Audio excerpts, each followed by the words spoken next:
Hello everyone, welcome back again to SelfCAD channel with SelfCAD basic tutorial how to use extrusion command. In here I have this simple 3D box, and if you use extrusion command in this box, you can click modify and extrusion. It will be create extrusion in all face of this box object.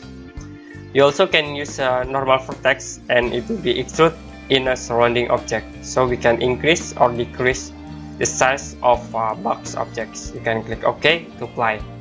In other option, we also can use extrusion in selected objects, like I will use this option, and then we can select only at this face.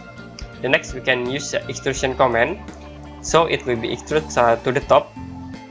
I will set in here into 20, and then we can use advanced settings. You can use a repeat option. In here I will set repeat into 5. And if we click OK, you can use this mesh plus wireframe view. It will be create extrusion to the top with amount 20 and with 5 repeat. You can see in here.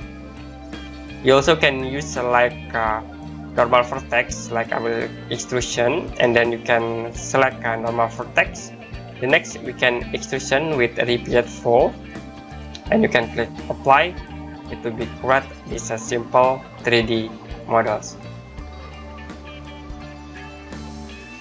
Okay, enough today for SelfCAD basic tutorial how to use extrusion command. If you have any question about this tutorial, you can comment below this video.